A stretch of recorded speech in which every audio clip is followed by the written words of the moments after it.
Hey, Eagle fans, I'm Thomas Mott. Welcome into Philadelphia Eagles Now on a Monday. We have a ton to go ahead and get into today, including news of trading up in the draft for a quarterback, as well as the Athletics bombshell article on the dysfunction right now in Philadelphia. All that and more coming up right now.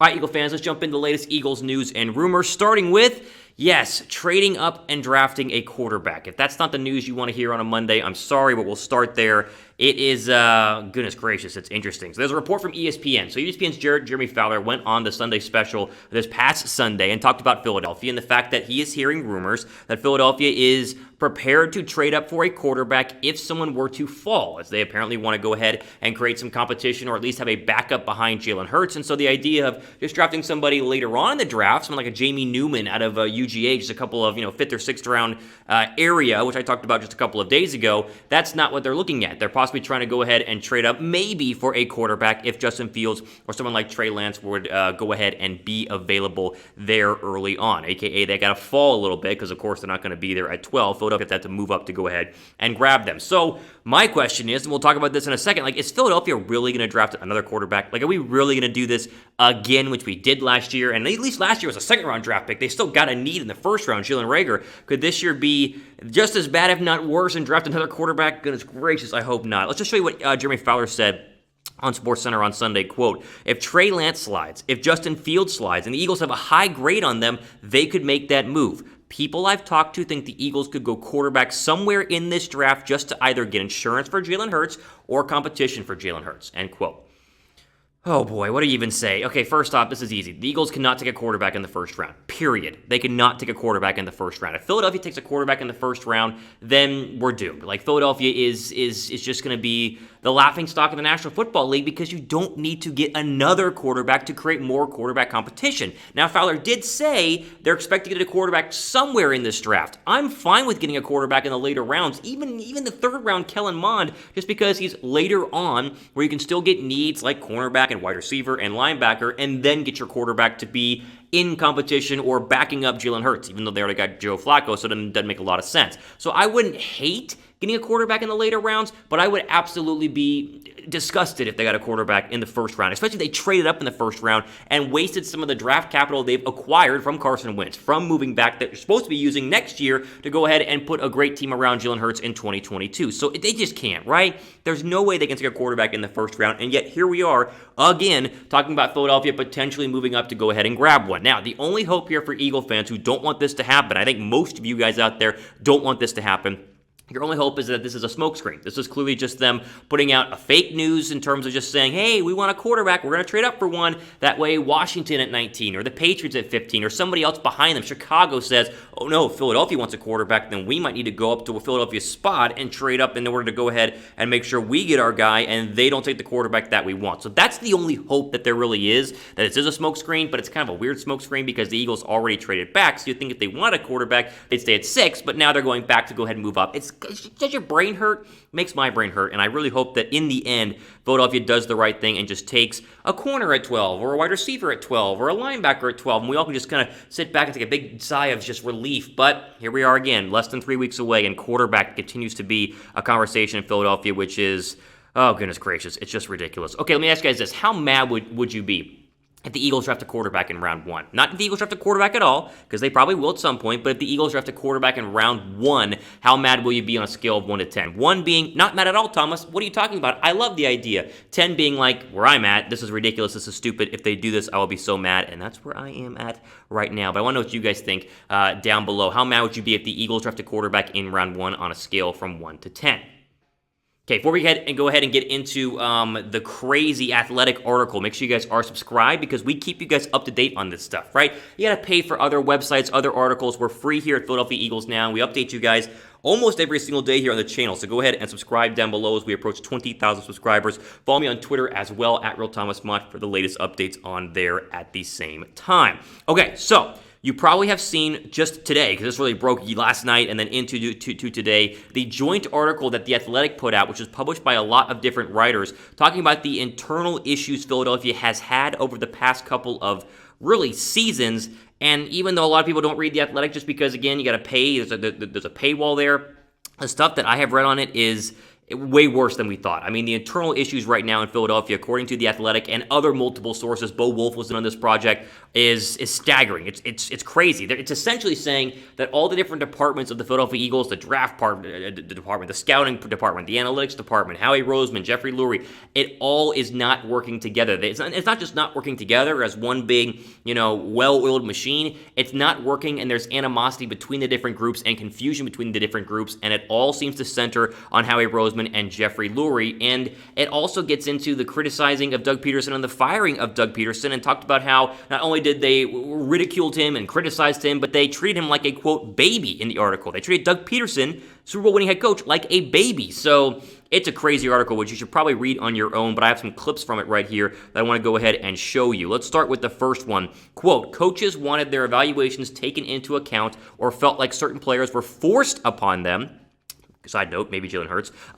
Scouts didn't understand why picks didn't correspond with an established methodology, and other staffers were unsure how their analysis was being applied in decisions. Departments became siloed or even pitted against each other, and the lack of collaboration made finger-pointing easy, end quote.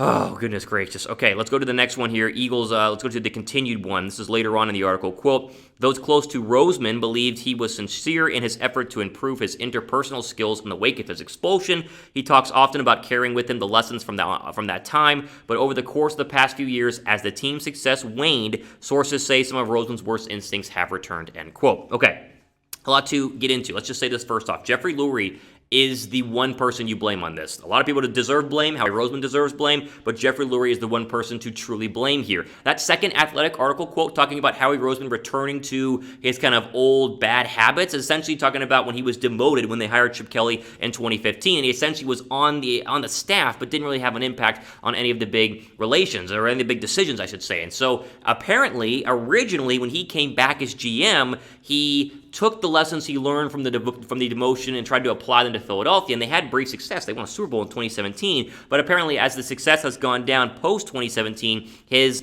old bad habits have returned, and they've returned in a very, very bad and ugly way. And the problem, again, is that you keep him there. So everyone keeps talking about the internal struggles that's happening and the internal rifts and the butting of heads.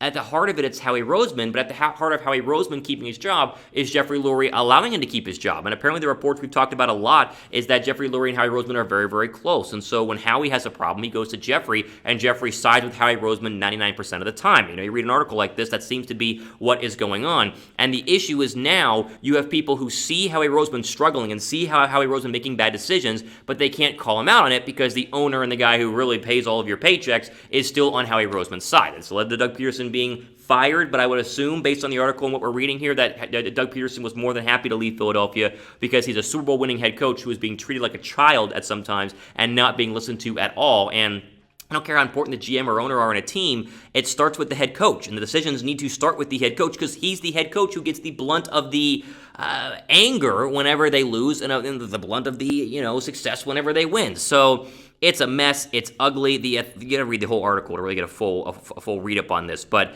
it's worse than we thought. It's uglier than we thought. And honestly, it makes me very nervous about the future of Philadelphia in terms of the wins and losses. I hope they figure things out, but you can see why they've had problems in the past because internally they were never on the same page, and that leads to major disadvantages from an NFL football team's perspective. Okay, before we go ahead and get into this final article on Deshaun Watson, which is crazy, you want to stay tuned for that. Quickly, the Philadelphia Eagle hats, the official ones, are still on sale right now, some up to 70% off at chetsports.com/Eagles hat. That link will be down below in the description box. We're really almost to summer. It's super hot out here in Atlanta right now. The sun's shining, and so I'm golfing a lot, and so I want to go ahead and pick up a new hat. You guys should too. There's a lot of great sales on the Super Bowl champ hats, as well as some as low as just $9 for a brand new Eagles hat right now. chatsports.com/Eagles hat is the place to go, and again, the link will be down below.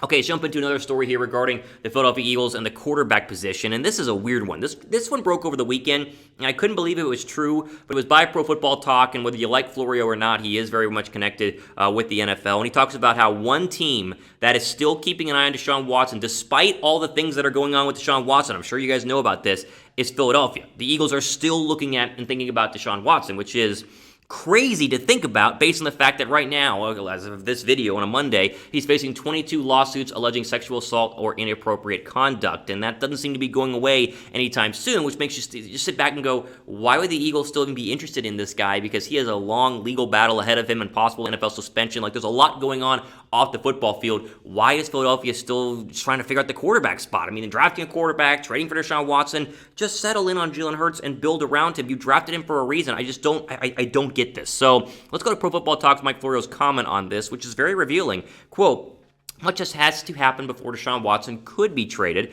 especially if he's going to be traded at or around the 2021 draft. If somehow Watson manages to properly and appropriately settle the 22 civil lawsuits pending against him before the draft, there's one team to watch closely as a potential destination: the Eagles.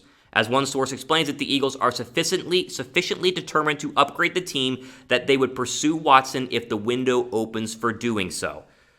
Oh my goodness gracious, that is quite the quote. Okay, here's the deal. Zero chance they trade for Deshaun Watson. I know what we're reading here, but you can't trade for Deshaun Watson. Not only is he dealing with all of these civil lawsuits, and there's a bunch of them happening right now, and I know things change every single day, but the off-the-field side alone, it should be enough for the Eagles to say, okay, we're done. Right? Now, again, innocent until proven guilty. We don't comment here, at least I don't like to comment on ongoing civil lawsuits. Like, it'll be decided and figured out in the courts in the end. But to me, it does feel like Watson has an uphill battle in order to go ahead and play again in the National Football League, right? Depending on what happens off the field, you get an NFL investigation, and that investigation could result in a suspension. It could be indefinite. You no idea how that is going to go. And so we leave that to the side because that'll all work itself out. But we get to this point where you go, why are you even still interested, right? Now, eventually, if he's fully cleared and it's all good to go, then maybe you take a look, but that's going to take a while. It seems like it will. And Philadelphia's already going to have already have their draft done by the time, in my opinion, this could all be settled. And so Philadelphia should not even think about this. Like, just move on from Deshaun Watson.